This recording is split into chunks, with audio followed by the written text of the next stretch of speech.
Welcome to the Bookers Alliance podcast, where we hold the pencil and the pencil is power.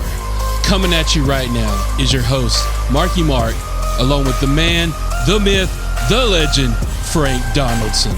Join us as we discuss the ever-changing landscape of professional wrestling.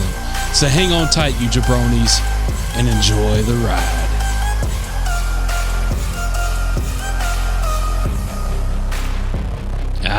Welcome in, everybody. Thank you for joining today's episode of the Bookers Alliance podcast. Man, we got a whole lot to talk about today. We're coming in hot today after Raw, this week's Raw, the Raw in Chicago before WrestleMania. Oh my God. It's slinging. Plates are full today. Yeah, we're just going to sling it. That's all we can do today. No, that's all you need to do. I think that's what Rock was doing to Cody last night, wasn't he? He was slinging his ass all over. He slugged that boy from pillar to post.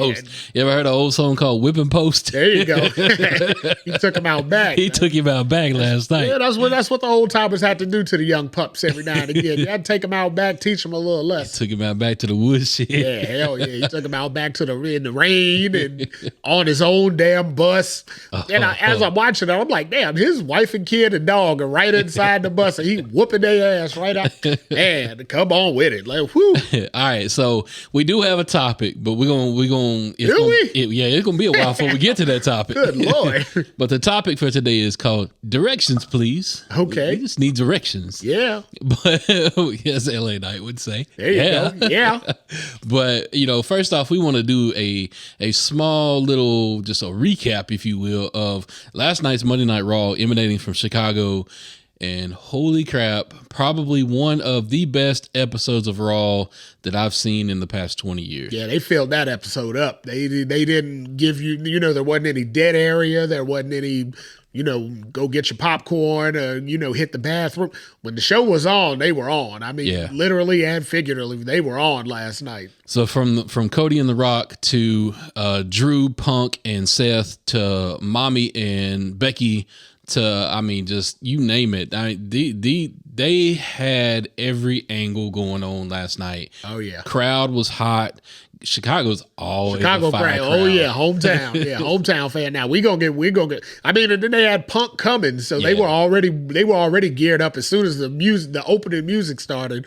They were already geared up because they're like, at some point in time, we're going to get CM Punk. Yep. The Rock was a total surprise, completely unadvertised, completely, unexpected. So the crowd, instead of we're supposed to boo the bad guy, they blew up and popped when they heard Rock's music because they're I popped sitting in my living room. Yeah, we weren't expecting it. Nobody was looking Nobody for was that. expecting it. I mean, he's advertised for next week's Raw already. So it's like, okay, that's the first Raw we're going to see him on this year, essentially. So, okay, when he popped up last night, it's like, oh my God, here we go. And it was funny the way they did that too, because, they prepped you for that going, okay, well, I know I'm not getting The Rock tonight. I'm not getting Roman tonight. Not getting Roman tonight. So we'll just open with Cody and then we're kind of, we'll hold out, wait for Punk. We got a little while ago and then all of a sudden Rock, but what did Rock do after he came out there? So he popped the crowd huge, got everybody on their feet, total surprise. Then he gave him nothing. Didn't give him a damn thing. And that was probably one of the coolest spots that I've seen him do since he's been back. I mean, to be honest with you. Yeah, because it's The Rock. Yeah, he's been jawing his mouth since he's returned. Rock's whole gimmick is, I'm gonna talk you to death. I'm gonna talk you one ear off and smack the other one off. That's his idea. Rock ain't had nothing to say to the public last night. He wasn't out there for the public. He was out there for Cody. Yep. He was out there for Cody. He stops. Puts his, he shows like, look, I ain't got a gun. I ain't here to. The only thing I'm here to do is tell you what I need to tell you. And he bent over and he told him right in his ear. And then, as the crowd, we didn't know what that was. I knew what it was, because I do that lip reading. I knew exactly what he told him. He leaned right into him and told him, you listen to the Bookers Alliance podcast tomorrow, boy. There you go. And backed on it, just held his hands up, backed on it. And Cody sat there surprised and said, damn, I should be listening. Yeah, I knew I was missing something. I gotta get back on track. So yeah. Yeah, it was overanalyzed on X, and before the end of the night, we all knew what The Rock said. Basically, The Rock leaned in his ear and said, tonight I'm gonna make you believe. Yeah, he told me I'm gonna whoop that ass tonight. So remember what I told you was gonna happen.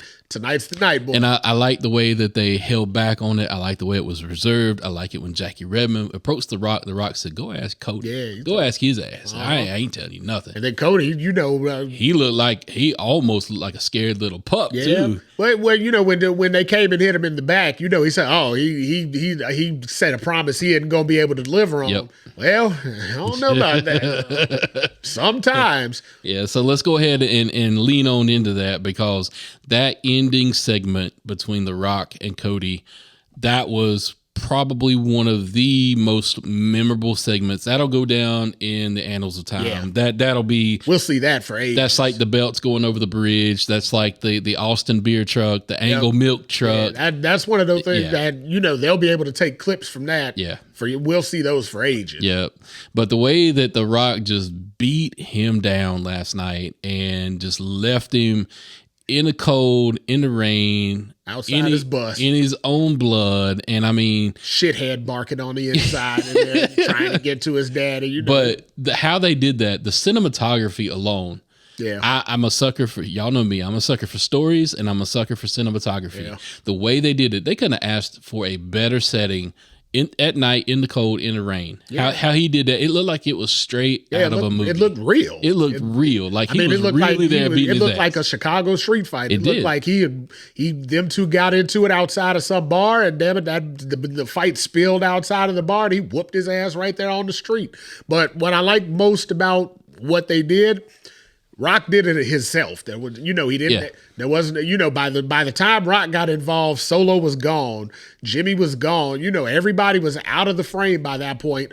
It was just Rock and Cody, because we all want that match so bad. Yeah, that match is building, and I hate to say this, because as much as we want Cody Roman, and as much as we want Roman Rock, yeah, now we want Cody Rock. I mean, it is building to a pitch that has not been seen yet. That's why I thought today was a great time to do the show. And where do we go from here? Because, those are three clear angles that they could go either which one of those directions coming out of WrestleMania, depending on who wins. And nobody will lose in that, as far as the fans go, at least. None of us will lose in any of those altercations. Any one of those three would be amazing, and I think all three are going to be able to, I think they'll unfold. Yeah, they'll be able to find their way to fruition at this point, because, hell, they're all, silver platter, what are they, gift horse, all these things, they all apply right here. It's all right there for the taking. So let's talk a little bit about what else happened on Raw. Yes, there was some other stuff that happened on Raw. Yeah. So normally it ain't like that on Raw. Normally we have the big angle, and then the rest of it kind of snowballs down until the end. But hell, last night they had you 3 hours full. We got to talk about Seth. We got to talk about Drew. We got to talk about Punk, because that 20-minute segment right there was unhinged. Oh yeah, that was unscripted. Yeah, all three of them guys went into business for themselves. That was if amazing. It was scripted, somebody ripped that up halfway through and just tossed that in the fire, because that was gone. From Punk wanting Drew to say Vince's name, to him calling them both dipshits. Yep. To Drew with his snarky, sarcastic comments of telling Punk, "Hey, it's a PG bud." Yeah, when he went off script, it went un-PG, and then telling everybody he quit being pervs and looking up his skirt. Yeah, when he sat down, when he parked himself on, and Punk took up shop right in the ring. So Drew said, "Okay, I'll take up shop." Flip the cover off the table. That wasn't supposed to happen. The conversation between Seth and Punk, and Seth talking about, should he be the commentator or referee? And then Punk dropping down to count to 3. Yeah. After he said, my arm can do that, but I don't think I could be that impartial. His counting arm, is hurt, and Punk immediately dropped down and showed him he could do it. Wait a minute now. I was happy to see these three guys interact with each other like that, because that shows me something. That shows me that you don't need the cookie cutter, formulaic Vince, Bruce Pritchard, Kevin Dunn BS that we've had. We've seen it. We expect it at this point. Yep. So when you get something different, when you get hey, I trust the three of you guys, go out there and do your thing. When you get that kind of segment, unlike on the other channel where we talk about where, everything goes kind of haywire and it looks sloppy and messy and all. These guys are pros. They're the top pros. They know how to handle themselves regardless of if they have a producer, hollering and screaming in their ear or telling them what exactly to do or writing scripts. So the reason why that worked is what you hit it. You said trust, but there's more than trust from the back to the front. There's a trust with what's happening in the ring as far as on the mic. Yeah. These three guys know, look, ain't none of this shit personal. Yeah, we're out here to make money. This is business. And granted, there might be some topics that are, off subject, but those are obviously going to be discussed in the back, and they're professionals and they're going to adhere to it. Same like the other, same as what I said on the other channel when they go into that.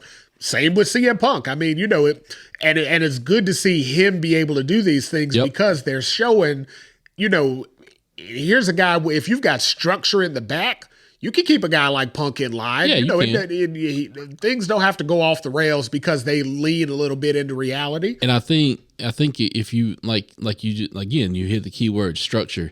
If you give Punk the structure, but not only that, but if the guys across from Punk that are working with him, they may not respect him, but they're professionals, right? And they know they can make a lot of money, right? And it ain't always got to be, hey, we're here at work.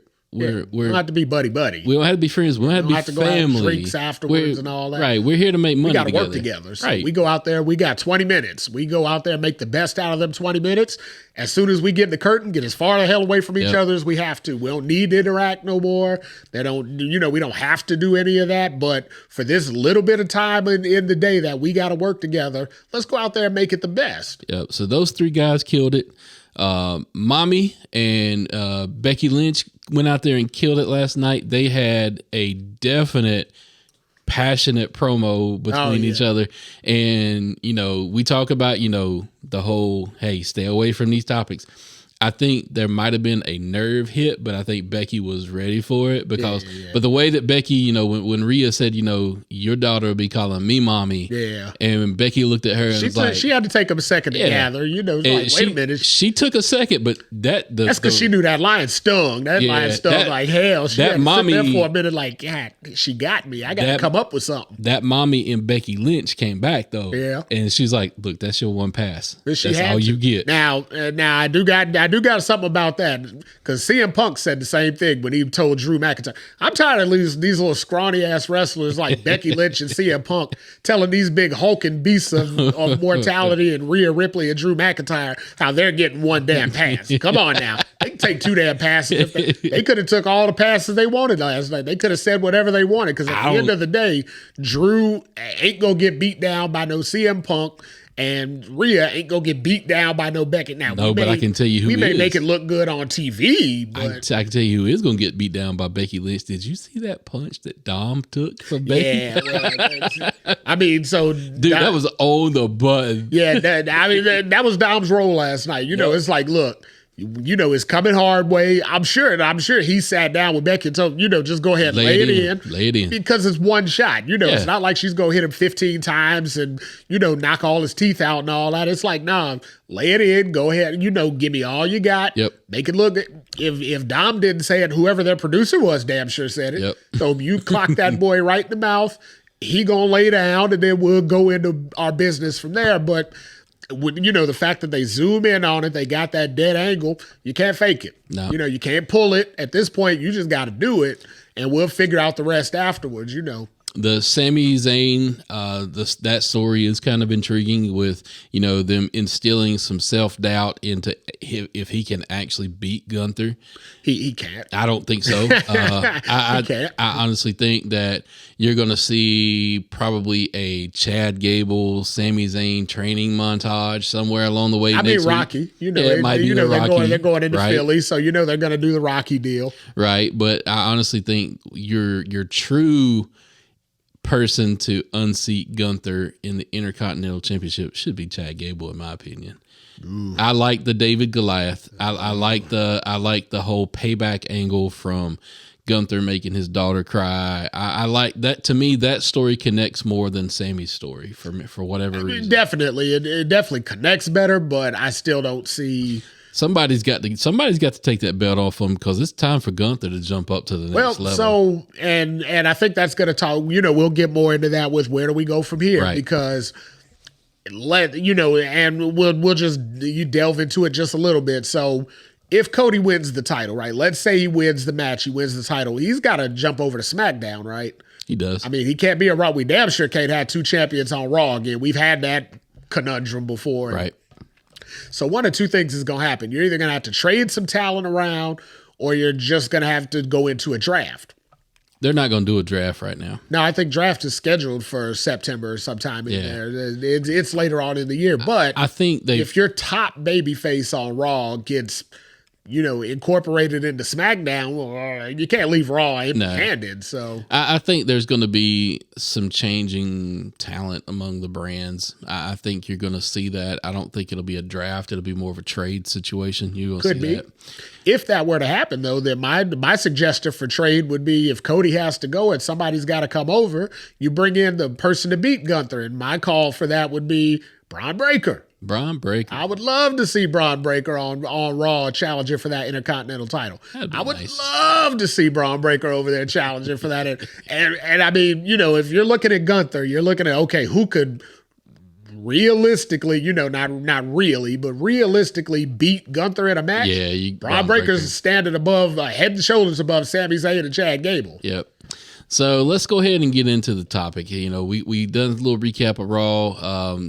Sorry, y'all, that if that was spoilers, I'm sorry, but it's WrestleMania season. If y'all ain't watching it every week by now, I don't know what the hell y'all doing. We're recording on Tuesday. This don't drop till Friday. If you ain't seen it by Friday, the hell with you on that one. Then you just got spoiled. We can't do nothing about that one. You're on your own there. All right, so let's get into our topic. We're talking about directions, please. And what kind of spurred this topic is the fact, what if Cody does pull it off at Mania? What do you do with him after? Where does it all go? So that's what I was just getting into. First of all, you're going to take the tippy top babyface off of Raw, and you're going to put him into SmackDown. Well, that's going to leave Raw standing there looking a little bit naked, right? Right. Because, I mean, Jimmy's Jimmy, the fans love Jimmy Uso, or Jey Uso. The fans love him. The fans get behind him on his little, on his entrance. But is he really the face of your brand as far as your babyface goes?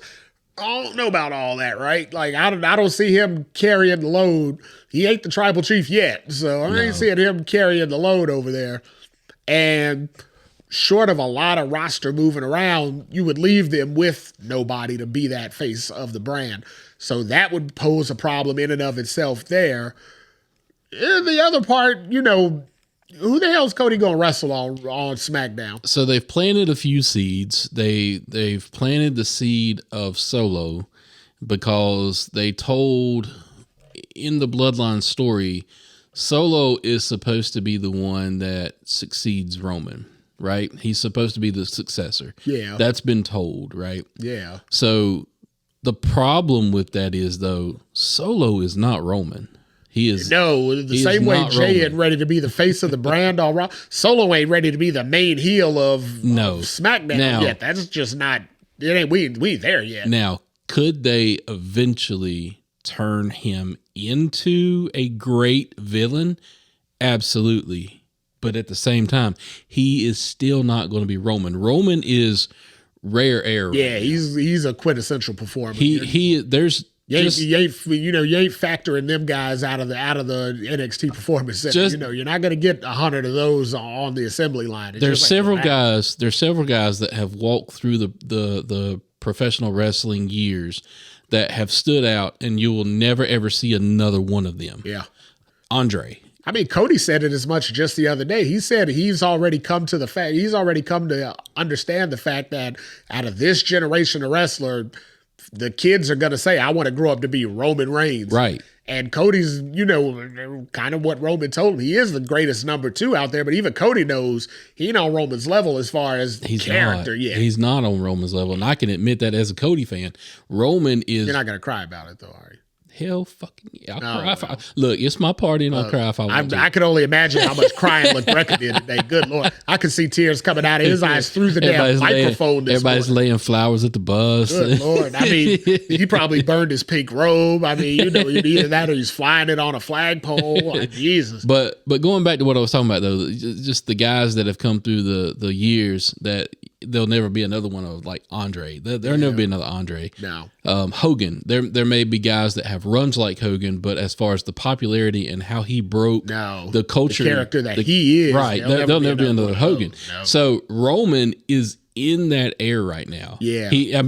I have to admit, as a wrestling fan, where he is a GOAT. He is a Mount Rushmore. Yeah, he's a Mount Rushmore character. Yeah. Now. And, if you can only limit to 4, he may not knock somebody off yet. But like Paul said, damn sure knocking on the door. Like Paul said, though, he's building his own Mount Rushmore. Yeah, we've talked about this in all sports. That's generational. It's hard to say a guy from 2024 is going to be better than, equal than, or less than a guy from 1977. It's just an impossible feat to put yourself into that position of trying to, everything's different. The whole world's different. The way we all retain information is different.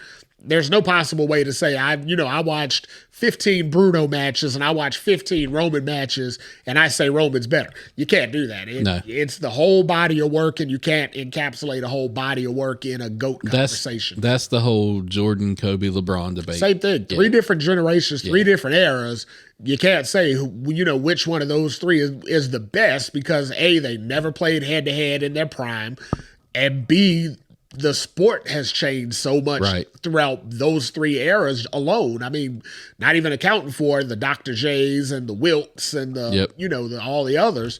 Just those 3 alone, 25 years of basketball has changed. 35 years of basketball has changed so much. There's no way to say we could compare these 3 equally and figure out who's the best. It's just not going to happen. So let's continue on with our topic, and there is something that I want to talk about and get your opinion on. As a champion, if Cody wins, and this is kind of the predicate for the topic we've chosen, if Cody wins this belt, what kind of champion do you see Cody being? Is he going to be a Seth Rollins champion, to where that belt is getting defended twice a month, 4 times a quarter? Like, I definitely see him putting the work in. So we're thinking he's going to be workhorse. Yeah. Do you think that's the problem though is the World Heavyweight Championship is supposed to be the workhorse belt, and the undisputed title is supposed to be the showpiece, right? Right. Like what sits outside of TKO's headquarters, a big ass WWE Universal Undisputed title. So yeah, Cody can do he can do the appearances. He can show up on live with Kelly and Michael or whoever, or, he can go on the news. He can be on Saturday Night Live. He can do all that kind of stuff. But is that truly the essence of Cody as a WWE performer? So now you're kind of seeing what I'm getting at, because Roman has held that belt, and Roman has set a standard over the past 3.5 years to where you kind of get this weird relationship with what you call a champion. Yeah. He's made himself he's more of a prize fighter than he's a champion. Right. He's almost like a prize fighter. Like, he's must see, but he's also very rarely he's an attraction. seen. He's an attraction. And the title has gone down that same path with him. Right. The Universal title, that belt is basically spawned off the Universal title as a whole has been a prize fighting champion, except, short of the very beginning when KO and Finn Balor had it. Ever since, when it got to Goldberg, when it got to The Fiend, when it got to Brock Lesnar totally made it a prize fighting belt. He made that essentially a UFC title. Right. And Roman's right in that same vein of thought with him. So you're tying in another point that I want to make, but I want to finish this one out. We're talking about what type of champion Cody would be. Would he be the workhorse? Would he be the showman? Is he going to potentially be a long reigning champion? We know Triple H likes these long title runs, but when you compare Cody in the championship realm, the only championship we've seen Cody hold, he's held 2 since the whole AEW explosion. Mm-hmm. He held the TNT. Yeah. And he's held the tag belts with Jey Uso. Jey Uso, yeah. He's not really held a main event title. Yeah. So we don't know what we're going to get, but could we also potentially get into a situation where Cody becomes John Cena, to where it's fight for a little while, drop it to a villain, chase to get it back, fight a little while, drop to a villain. That seems more like the Cody formula, I guess you would call it. I'm kind of thinking that might happen. The only problem though is if you're doing that with the undisputed title, well, now what's happening with the World Heavyweight Championship? Because if we see so much of the undisputed title, then it gets to the point of, well, now the the World Championship's devalued all over again. So they're finally getting it elevated to a main event level, because you're seeing it next to The Rock every week. But if you do that with Cody, now you're going to make that's going to become like the Intercontinental title at this point. So you're talking about titles. So I also think Cody is going to be a champion that changes the title. So I think you're going to see the undisputed Universal Heavyweight Championship turn into the WWE Heavyweight Championship. What is the WWE Championship? It's still the It's all rolled Universal, in there, but it's all rolled in there. WWE I think you're going to see the Universal part get retired. I think Cody will usher that in. So at this point now, that's just error in speaking, because I mean it doesn't say Universal on the title no more. It simply just says WWE Undisputed Title. So I think, because people are so used to saying Universal, because they've been differentiating it from the world title for so long. Now they're just used to saying Universal and Undisputed and all. I think that's just misspeak that's causing that. I don't think they're intending for it to still be the Universal, because they call it the Universal World Heavyweight Championship. I mean, what the hell is this? I want them to go back to, I've got the WWE Heavyweight, WWE title, and the World Heavyweight. Yeah, that's keep what it I want. Simple, like 10 years ago. And I'm hoping, keep it simple, stupid. I'm hoping Cody ushers that back in. But also the nostalgia fan in me wants that Winged Eagle to come back somehow. So you know I'm all about the Winged Eagle. Just the only thing, I mean, as far as a business option for it, they're already selling Winged Eagle titles, right? So it's not like they're going to sell more Winged Eagle titles. But give me some variant, some type of a design on it. You know, I'm kind of just for some good side plates, sir. Yeah, that's what we're going to come down to. Yeah, I mean, Cody's logo is kind of like a Winged Eagle. I mean, if you think about it, I don't know, maybe he comes out with a belt with his logo on it. They're doing it for the baseball. They're doing it for football. Maybe he just has just the regular, octagonal, or what is it, a pentagon type design. And then instead of the W in the middle, you just put Cody's logo in. You could do something like that. But I really think they're going to stick with the side plates and just call it one. Unfortunately, I think that's all we're getting. So let's pick back up and let's talk about some villains. Who do we think?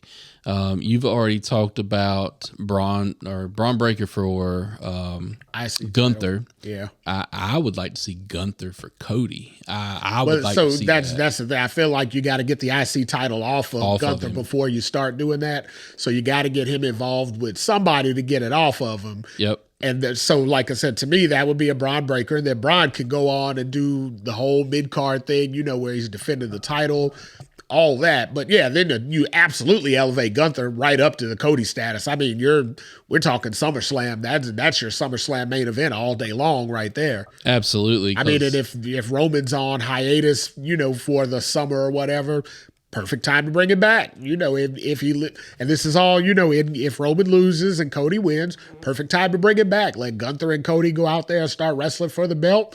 Let Roman come in there and interrupt the match. Cody doesn't have to lose. Great way to bring Roman back. Starts up a whole bloodline Imperium type feud that we could be dealing with for a few months to hold us until Mania, Rumble season, wherever we need to get to. There's a lot of different branches you could go on this story, and that's only one avenue of it. That's only if Cody wins. What if that doesn't happen? Now we've got two completely other different avenues to go down just to get.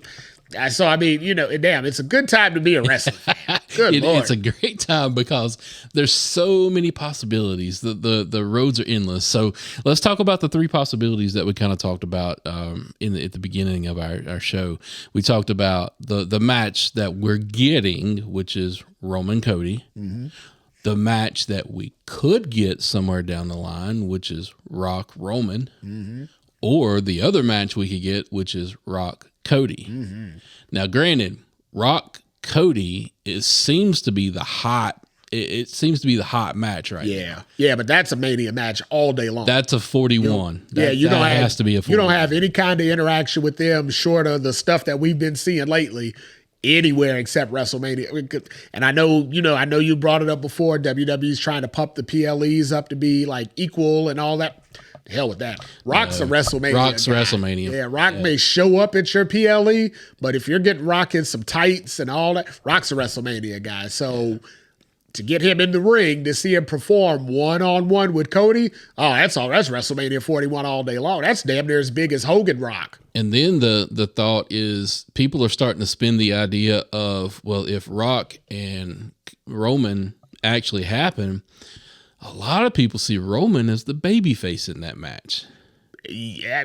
So in a 6 month ago world, hell no. No. Absolutely not. In a 6 week ago thing, hell no. No, he's absolutely no way. But God, and The Rock's heel work. I mean, The Rock's is rewriting the book on how to be a heel in the 2020 in the PG era of WWE. The Rock is rewriting how to be a heel. The Rock is moving into that Undertaker Ministry of Darkness here. Yeah, he's getting into that. Yeah, he's deep. Yeah. He's deep in it. Yeah. I mean, he's feeling it. You can what you do see though is, as much as Rock's been the hero of Hollywood and all that, at the end of the day, you can see Rock's truly a heel, all through and through. Well, everybody who is anybody has always said that playing the heel is their favorite anyway, because you can do so much. It's The Rock's favorite because I mean, it looks like when you look at him, it looks like he's enjoying the hell out of this. Every time.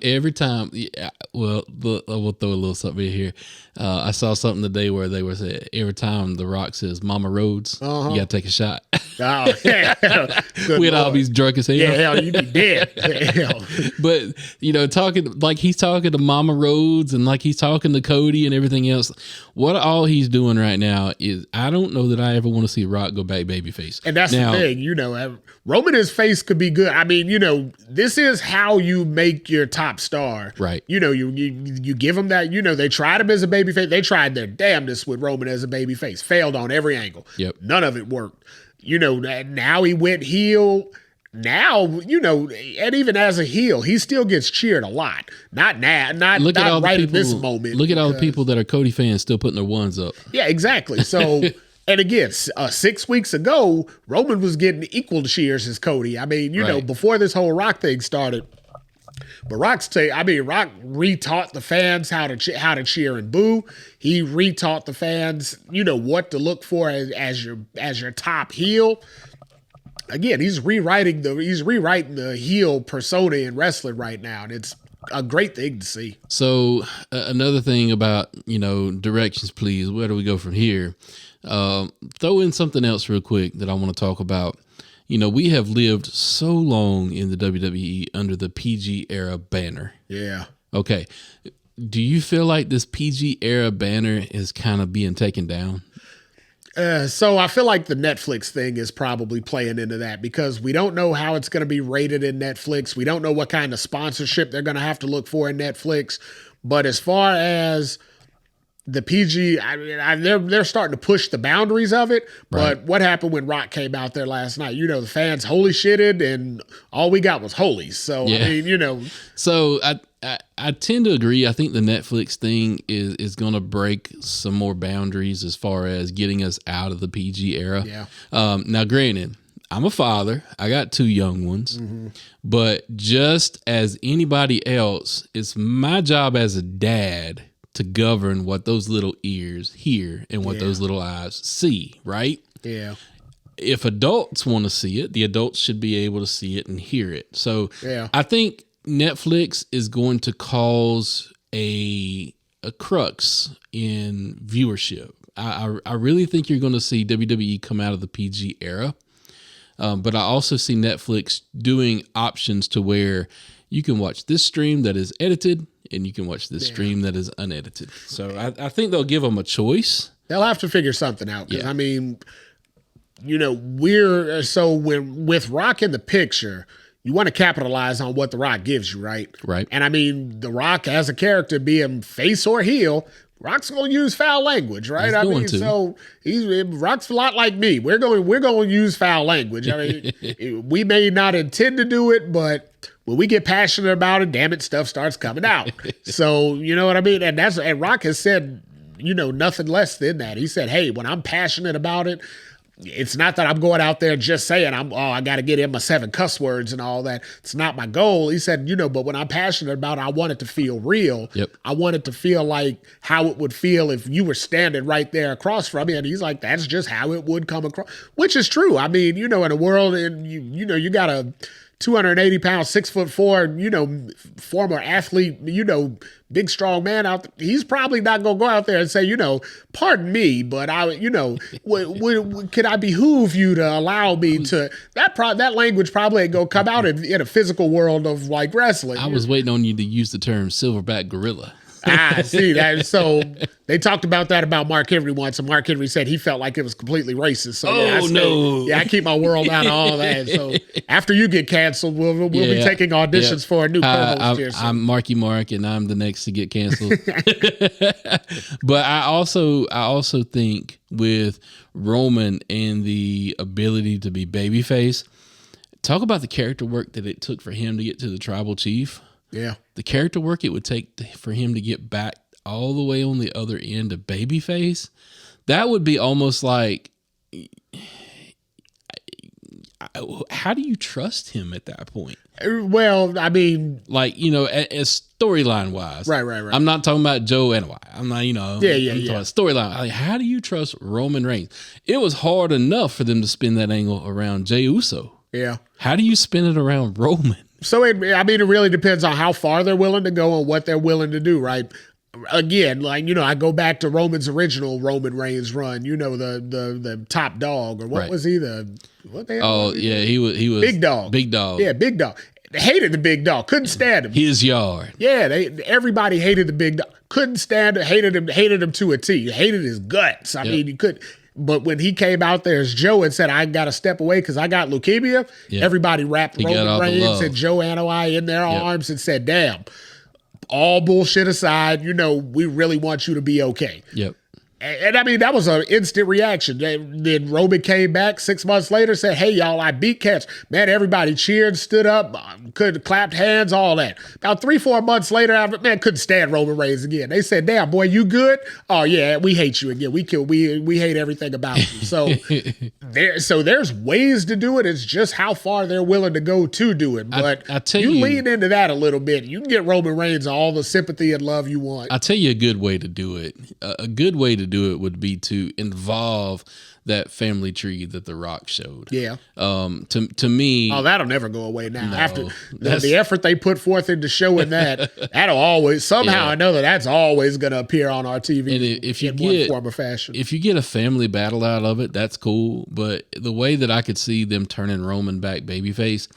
Don't put Roman back in the title picture. He held it for as long as he's held it for. There's no reason for him to be back in the title picture. But like I've always said, and I think you agree, the Rock Roman thing, if Roman's not carrying the belt, it never has to be about the belt. No, that would actually make it harder to because at that point you don't have any reason to suspect The Rock of winning. Right. Because Rock isn't going to be a defending champion. And it's a Hollywood title, but damn, it can't only be defended once a year. I mean, it's the family dynamic. And if you take Roman and if you get him beat down so much to where like he doesn't have a path forward until his family starts to rally around him against The Rock, and the Samoan family and the Samoan dynasty revolts against The Rock, saying, look, you're not good for our family. We got to get you out of here. And then Roman is trying to play that part of the tribal chief, but I mean, not The Rock is playing that part of the tribal chief, but Roman is like, look, when I was tribal chief, I helped the family.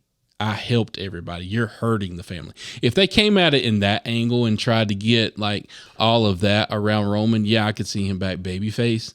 I don't want them to try to do the whole Jey Uso thing try to say, "Oh, but I've made amends and I've apologized." Yeah, that he's beyond apologies. I'm sorry. Yeah. I mean, he's the heavy. I mean, you don't bring the Godfather back from some stuff. I was just getting ready to say same exact analogy. The guy you can't make the Godfather a good guy without suffering a lot of loss or suffer. It's gonna have to be huge, right? For him to be a character that could gain sympathy, it would have to be something huge. I kind of see it going the other way. I kind of see it where the whole bloodline would have to turn on Roman and follow The Rock and leave Roman as like a soldier out and without an army, just out there by himself, getting beat down by the whole bloodline every week. And and after a while it's just like, damn, we didn't want to see him, he did a lot of heinous stuff. Don't want to see him go out like that. But you don't want to see him you don't want to see your old men have to kill him out there. I think that's really the only way they could lead into it. But I mean, that's all suspected that Roman would lose. What about what happens if Roman wins the title at WrestleMania? Where do we go from there? Where do we go from there? I'll tell you where I go from there. I'm going to say WWE. Yeah. So, I mean, we might have to make a little wager on that here, because that's always been my way of thinking. I'm just, because I'm such a fan, I'm willing to explore all options. But at the end of the day, we all know I don't see Roman leaving WrestleMania without the title.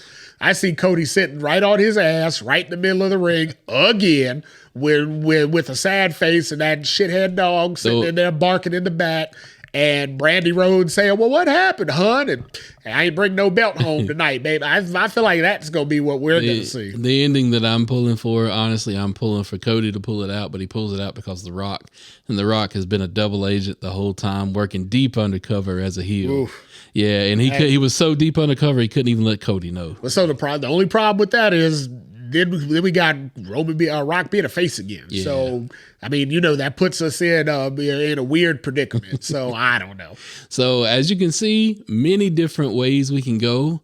We're just kind of, we going down the road. What happens if Seth loses the title, and where does Drew go from here? On next week's episode. Oh, sorry. It's Drew Punk all day long. Yeah, absolutely. Hell yeah. Sign me right on up for that. But as you can see, all these different directions, we just got the GPS waiting on somebody to tell us, hey, where do we go? Right, we're in the end game now, though. I can definitely tell you that. After we saw the snap on SmackDown the other day, I realized we're now in the end game. Yeah, we're in the end game. But thank you for listening to today's episode. We appreciate it. Reach out on our social media platforms. Tell us what you think. Obviously, we are geared up and ready for WrestleMania like there's no tomorrow. I'm ready to see this thing happen today. And then the worst thing that's going to happen is it's going to be over. Well, the next time the fans hear our voices, we're going to be looking at Hall of Fame in a few hours. So, luckily so, we're there. The road to WrestleMania has only got one curve left. Yep. So thank you for listening to today's episode. We appreciate what you do. And with that, we bid you adieu. If you love the podcast, like and subscribe. Today's podcast was produced by SBP.